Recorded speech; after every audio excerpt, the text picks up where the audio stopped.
सी plus plus language सीखने की series में आज हम देख रहे हैं हमारा लेक्चर 27 जिसमें हम पढ़ेंगे exception handling in C plus plus. सबसे पहले समझते हैं कि एक्सेप्शन क्या होती है। देखिए, जब हम कोई प्रोग्राम बनाते हैं, फॉर एग्जांपल हम लोग फैक्टोरियल का प्रोग्राम बना रहे हैं, तो हम एक नॉर्मल ट्रैक सोच के चलेंगे कि यूज़र क्या एंटर कर सकता है, उसी के हिसाब से हम प्रोग्राम बनाते हैं। हम पहले यूज़र को मैसेज देते हैं एंटर अ नंबर, फिर यूज़र जो नंबर एंटर करता है उसका फैक्टोरियल कैलकुलेट करके प्रिंट करा देते हैं। यहाँ पे प्रॉब्लम सॉल्व करते वक्त हमने सिर्फ ये सोचा कि यूज़र वैल्यूज़ जो एंटर करेगा वो वैलिड वैल्यूज़ ही होंगी। हमने ये सोचा ही नहीं कि यहाँ पर यूज़र इनवैलिड वैल्यू भी दे सकता है। फॉर एग्जांपल, यूज़र ने अगर -1 एंटर किया तो क्या होगा, या -5 एंटर किया तो क्या होगा। इसका मतलब ये है कि हम हमेशा एक नॉर्मल फ्लो को सोचते हैं। किसी भी प्रोग्राम को बनाते हैं तो उसका एक नॉर्मल फ्लो होता है। नॉर्मल फ्लो का मतलब ये हुआ कि यूज़र इनपुट देगा, हमारा प्रोग्राम आउटपुट देगा कुछ प्रोसेसिंग करके, फिर यूज़र कुछ इनपुट देगा, फिर प्रोग्राम प्रोसेसिंग करके आउटपुट देगा। इस नॉर्मल फ्लो में हम ये सपोज करके चलते हैं, एजम्पशन करके चलते हैं कि यूज़र जो वैल्यूज़ एंटर कर रहा है वो वैलिड वैल्यूज़ ही हैं, मतलब वही वैल्यूज़ हैं जो कि सही हैं। पर अगर कोई वैल्यू उसने सही नहीं एंटर करी है तो हमारा प्रोग्राम रिस्पॉन्ड कैसे करेगा। तो ये सिचुएशंस कहलाती हैं एक्सेप्शनल सिचुएशंस, नॉर्मल फ्लो से अलग हटके। तो exception is any abnormal behaviour which is run time error. अब यूज़र ने -1 एंटर कर दिया तो हमारी नज़र में ये गलत वैल्यू है। होना ये चाहिए कि हमारे प्रोग्राम को हमें इस तरीके से तैयार करना चाहिए कि ऐसी सिचुएशंस जो नॉर्मल फ्लो से अलग हटके हैं उनके लिए भी हमारा प्रोग्राम प्रॉपर रिस्पॉन्स दे सके। अगर हमारा प्रोग्राम हर तरह के सिचुएशन को हैंडल करने के लिए सक्षम है तो हमारा प्रोग्राम रोबस्ट कहलाएगा। एक्सेप्शन हैंडलिंग का मतलब है अगर एक्सेप्शनल सिचुएशन आ रही है तो उसको हैंडल करना। देखिए, एक्सेप्शनल सिचुएशन आने से तो हम नहीं रोक सकते। अगर फैक्टोरियल का प्रोग्राम है, यूज़र ने -3 एंटर किया, हम इस बात को तो नहीं रोक सकते कि वो -3 एंटर ना करे। लेकिन अगर उसने -3 एंटर कर दिया है तो हमारे प्रोग्राम को कैसे रिस्पॉन्स करना चाहिए इसकी तैयारी हमें कोडिंग में कर लेनी चाहिए। अगर हमने ऐसा कर लिया तो हम कहेंगे हमने एक्सेप्शनल सिचुएशन को हैंडल कर लिया। इसी को हम बोलते हैं एक्सेप्शन हैंडलिंग। C++ ने एक्सेप्शन को हैंडल करने के लिए एक बिल्ट इन तरीका दिया हुआ है। इस मैकेनिज्म का इस्तेमाल करके हमें एक्सेप्शंस को हैंडल करना बहुत आसान हो जाता है। ऐसा नहीं है कि इसके बिना हम एक्सेप्शंस को हैंडल नहीं कर सकते हैं, पर वो उतना प्रोफेशनल अप्रोच भी नहीं होगी, उतनी सिस्टमैटिक अप्रोच नहीं होगी जितना कि C++ का ये बिल्ट इन मैकेनिज्म है। Using exception handling you can more easily manage and respond to run time errors. Exception handling में C++ के अंदर हम 3 कीवर्ड्स का इस्तेमाल करते हैं: try, catch and throw. Try, catch and throw में हम ट्राई कीवर्ड लिखने के बाद कर्ली ब्रैकेट से एक ब्लॉक बनाते हैं जिसको हम ट्राई ब्लॉक कहते हैं। जिन स्टेटमेंट्स में हमें लगता है कि एक्सेप्शन सिचुएशन आ सकती है, यानी एक्सेप्शन आ सकती है, हम उन स्टेटमेंट को ट्राई ब्लॉक के अंदर लिखेंगे। ट्राई ब्लॉक वो ब्लॉक होता है जिसके अंदर के स्टेटमेंट्स को मॉनिटर किया जाता है कि कहीं इसमें एक्सेप्शन तो नहीं आ रही। तो जब आपका प्रोग्राम रन हो रहा होगा तो ट्राई ब्लॉक के अंदर के किसी स्टेटमेंट में अगर एक्सेप्शन आ रही होगी तो उस एक्सेप्शन को हम हैंडल कर सकते हैं। If any exception occurs in the try block it is thrown using throw keyword. यदि हमें लगता है कि ट्राई ब्लॉक के अंदर कोई ऐसी सिचुएशन अराइज हुई है जिसमें एक्सेप्शन आनी चाहिए तो हम वहां पे थ्रो कीवर्ड का इस्तेमाल करके एक्सेप्शन को थ्रो कर देते हैं। इसका मतलब यह है कि एक्सेप्शन आई तो अब हमारा प्रोग्राम का एक खास हिस्सा चलने वाला है और वो हिस्सा कहलाता है कैच। कैच भी एक कीवर्ड है ट्राई और थ्रो की तरह, और कैच का भी अपना एक ब्लॉक होता है जिसमें हम एक्सेप्शन को हैंडल करते हैं। उस सिचुएशन पे क्या प्रोसेसिंग करनी है, एक्सेप्शन की क्या प्रोसेसिंग करनी है, वो हम लिखते हैं। कैच ब्लॉक बनता बिल्कुल फंक्शन की तरह है, पर यह फंक्शन नहीं होता। सिंटेक्स पे नज़र डालें तो सबसे पहले हम लिखते हैं ट्राई, उसके बाद हम ट्राई ब्लॉक के ख़त्म होने पर कैच लिखते हैं। कैच हम एक लिख सकते हैं या एक से ज़्यादा भी लिख सकते हैं। शर्त यह है कि कैच अगर आप लिख रहे हैं तो ट्राई ब्लॉक के तुरंत बाद ही आपको लिखना है। जहाँ पे ट्राई ब्लॉक ख़त्म हो रहा है वहीं पर आपको कैच स्टार्ट करना है। अगर आपने कैच वहाँ नहीं लिखा तो आएगी एरर। आप एक से ज़्यादा कैच ब्लॉक लिख सकते हैं, पर वो सब एक सीक्वेंस में होने चाहिए, यानी बीच में कोई और कोडिंग नहीं हो। एक कैच ब्लॉक ख़त्म हुआ तो दूसरा कैच ब्लॉक स्टार्ट हुआ। थ्रो कीवर्ड का इस्तेमाल आप ट्राई के अंदर करने वाले हैं। आइए हम एक प्रोग्राम के ज़रिए इस बात को समझते हैं। यहाँ पर मैं एक प्रोग्राम बना रहा हूँ, नाम रख लिया है मैंने exception1.cpp। जैसे कि हम C++ में प्रोग्रामिंग कर रहे हैं तो #include iostream #include conio.h using namespace std। ठीक है, अब हमारा प्रोग्राम स्टार्ट होता है। हमने सबसे पहले लिखा int main, और मेन फंक्शन के अंदर हमने लिखा एक सिंपल स्टेटमेंट cout वेलकम। तो सबसे पहले तो हमारा प्रोग्राम जब रन होगा तो ये वेलकम प्रिंट करेगा। उसके बाद हमने लिखा ट्राई का ब्लॉक बनाया और इसके अंदर लिख दिया थ्रो के आगे हमें लिखना होता है कोई नंबर।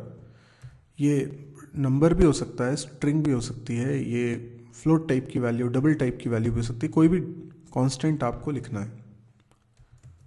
उसके बाद मैंने एक और cout स्टेटमेंट लिख दिया है और इसमें लिख देता हूँ in try। अब ये in try प्रिंट होगा नहीं। क्यों नहीं प्रिंट होगा? क्योंकि एक बार ट्राई ब्लॉक में जो कुछ लिखा होता है, देखिए ट्राई ब्लॉक में 2 लाइंस लिखी हैं, पर पहली लाइन में थ्रो लिखा है। थ्रो एक बार चल गया तो उसके बाद ट्राई ब्लॉक के बचे हुए स्टेटमेंट एग्जीक्यूट नहीं होते। तो ट्राई ब्लॉक के तुरंत बाद मैं लिख देता हूँ यहाँ पर कैच बिल्कुल एक फंक्शन की तरह बनता है, हालांकि ये फंक्शन होता नहीं है। इसके अंदर मैंने लिखा int e, तो जो थ्रो कीवर्ड की वजह से हमने वैल्यू थ्रो करी थी वो e में आ जाएगी, यानी 10। थ्रो के आगे आपने 10 लिखा हुआ है, ये 10 किस में चला गया? e में। अब मैं इसको प्रोसेस करता हूँ। जैसे मैंने लिखा cout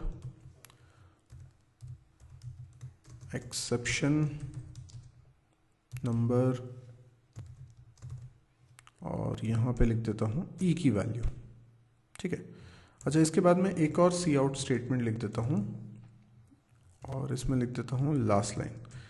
लास्ट लाइन प्रिंट कब होगा?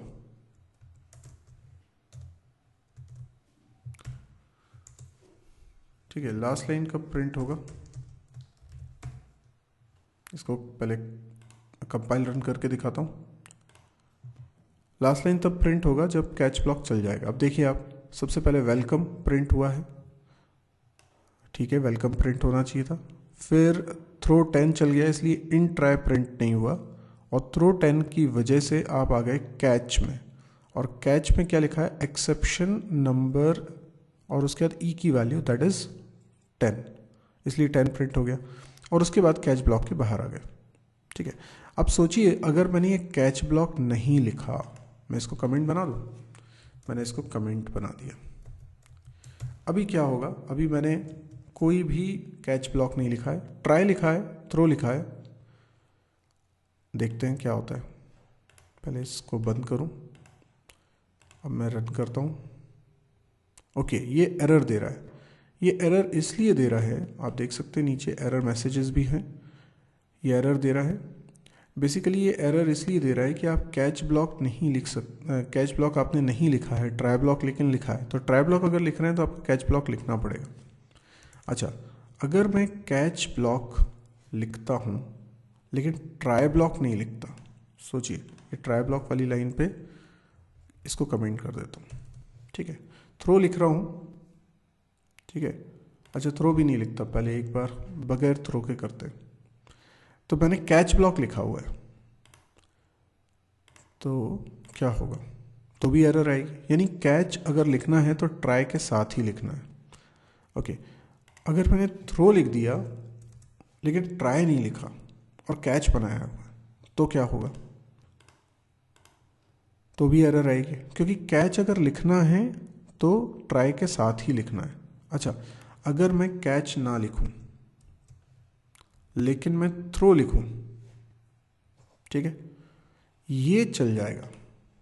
यानी ट्राई और कैच तो जोड़ीदार है। अगर ट्राई लिखा है तो कैच भी लिखना पड़ेगा, कैच लिखा है तो ट्राई भी लिखना पड़ेगा। लेकिन थ्रो कीवर्ड ट्राई ब्लॉक के बिना भी लिखा जा सकता है। लिखना आपको ट्राई ब्लॉक के अंदर चाहिए, पर अगर आप चाहें तो बिना ट्राई के भी थ्रो लिख सकते हैं। कैसा होगा, होगा ये कि देखिए एक मैसेज आया वेलकम। वेलकम तो हमारे प्रोग्राम में शुरुआत में लिखा था, वही प्रिंट हुआ है।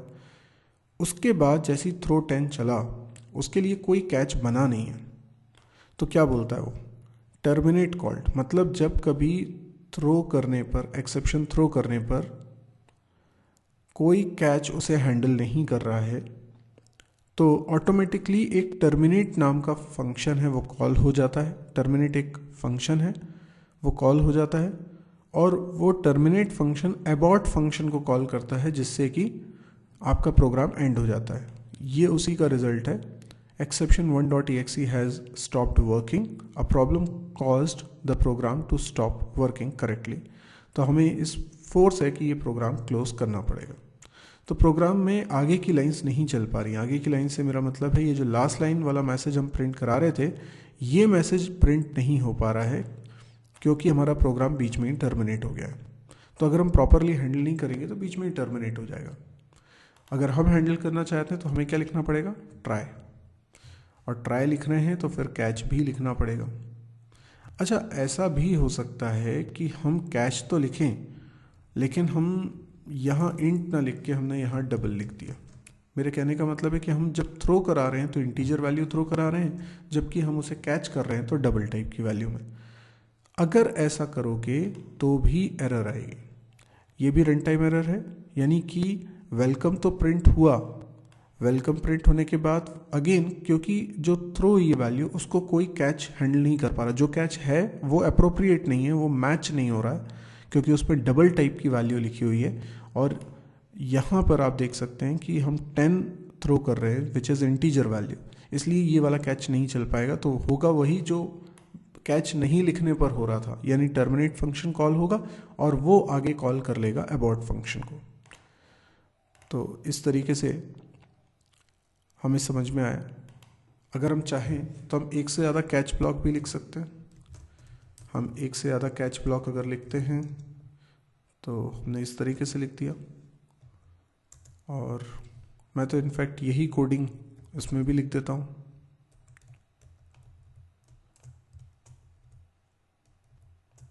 ये देखिए अभी क्या होगा, क्योंकि हमने 2 कैच ब्लॉक्स बनाए हुए हैं, हमारा प्रोग्राम चल जाएगा क्योंकि कोई एक कैच ब्लॉक तो मैच कर जाएगा। होता ही है कि जैसे 10 थ्रो हुआ तो पहले वाले कैच ब्लॉक ने देखा क्या ये मैच कर रहा है, नहीं मैच कर रहा क्योंकि इसमें डबल लिखा है। फिर दूसरे वाले कैच ब्लॉक को देखा, इंट मैच कर गया, बस ठीक है, तो ये चल जाएगा। अगर हमने इंट पहले लिखा होता, डबल बाद में लिखा होता, तो ये पहले ही चल गया होता, दूसरे कैच को चेक ही नहीं करता। यानी एक बार कोई कैच चल गया तो उसके बाद अगर और भी कैच लिखे तो उसको देखेंगे ही नहीं। तो ये इसका फ़ायदा है,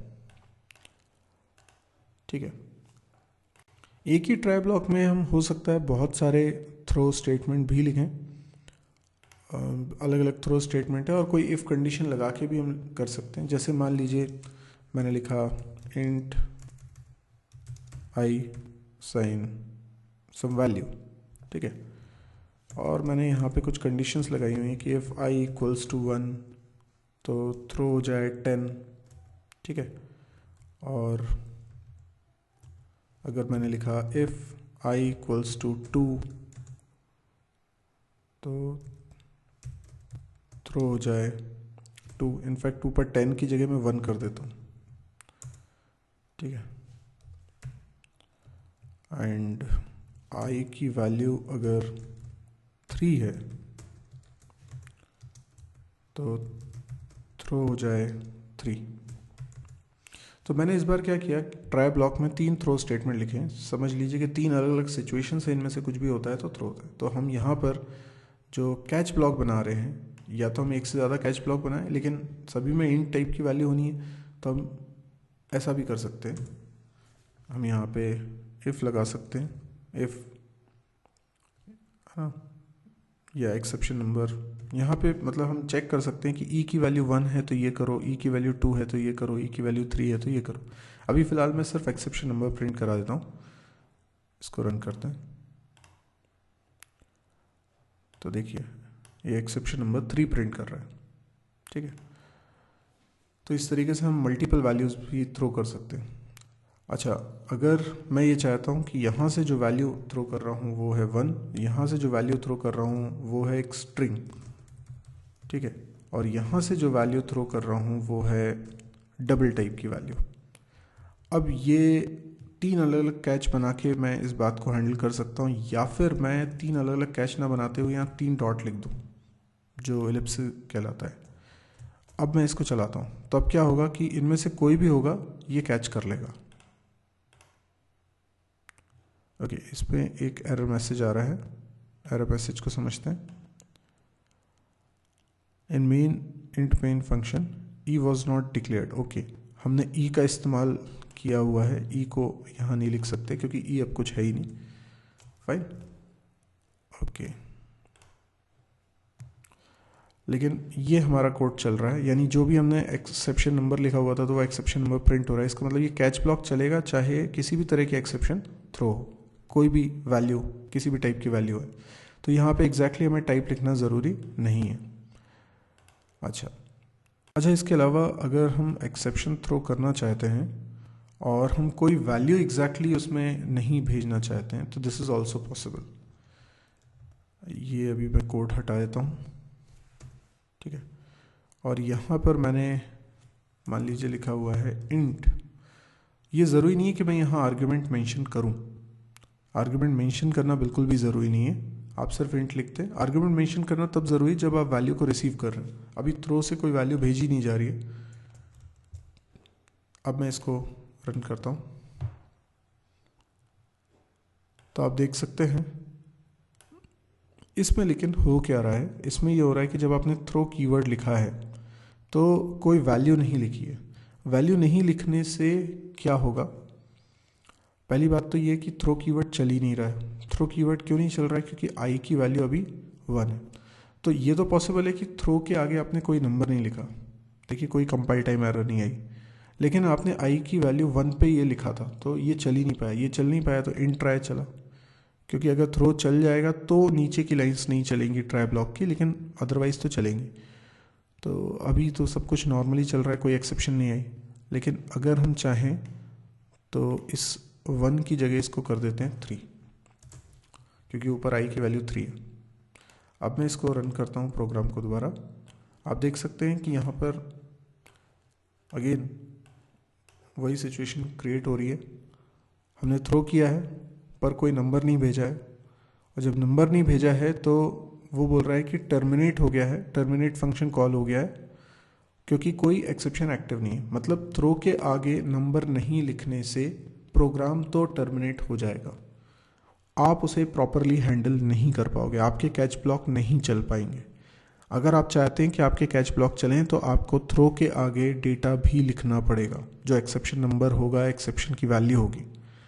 लेकिन अगर केवल थ्रो लिखते हैं तो कंपाइल टाइम पे कोई एरर नहीं है, लेकिन इसके कारण कोई हमारा कैच नहीं चलेगा और प्रोग्राम टर्मिनेट हो जाएगा। मैसेज आएगा terminate called without an active exception. तो हमने ये काफ़ी सारे इसके कॉम्बिनेशंस देखे हैं। आई होप आपको ये कॉम्बिनेशन समझ में आए। अच्छा, एक चीज़ और सोचिए, अगर मैं यहाँ पर एक फंक्शन कॉल कर रहा हूँ, लेट्स से फन, ठीक है, अभी यहाँ कहीं पे भी थ्रो नहीं लिखा। अब मैं यहाँ पर एक फन फंक्शन बना देता हूँ, जैसे मैंने बनाया फन फंक्शन, और इसके अंदर मैंने लिखा थ्रो 10, ठीक है, और यहाँ पे लिख लेता हूँ ई, और यहाँ पर भी लिख देता हूँ ई। तो क्या होगा?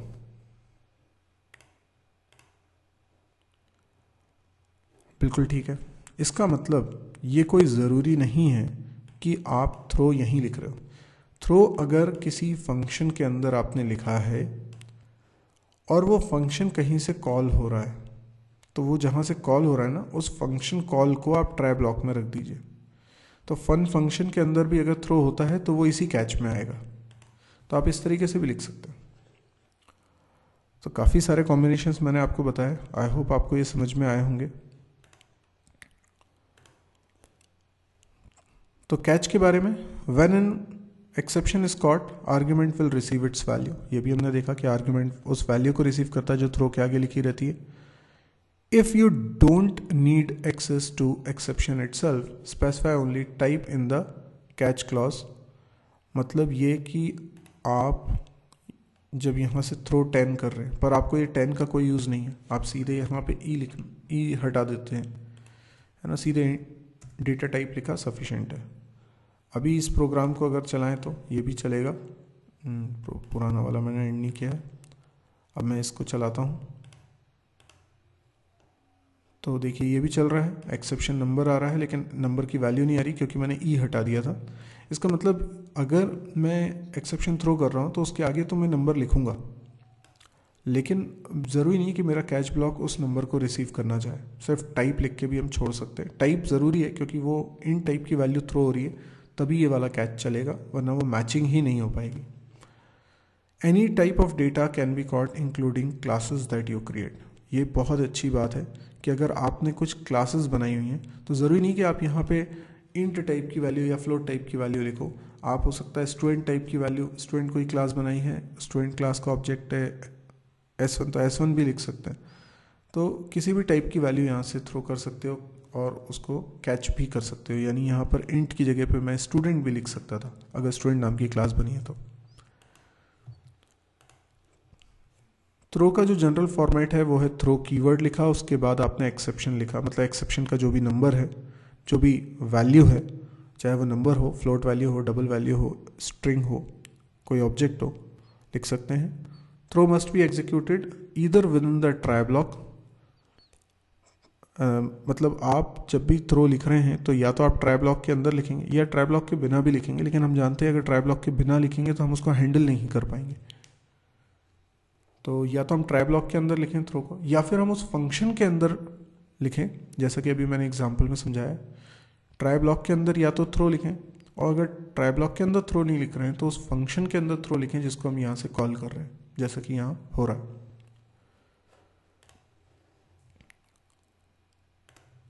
आपको अगर ये एक्सेप्शन हैंडलिंग का लेक्चर समझ में आया तो आप इसको लाइक करिए, और अगर आपको ऐसा लगता है कि अरे ये लेक्चर तो बहुत रेयर है, हिंदी में एक तो मिल नहीं रहा था, ये मिल गया है, तो आपके जैसे बहुत सारे लोग होंगे जिनको ये वीडियो की ज़रूरत होगी, तो आप उनकी इतनी हेल्प करिए कि ये वीडियो उन तक पहुंच जाए। आपको करना सिर्फ ये है कि अपने फेसबुक वॉल पे इसको शेयर कर दीजिए।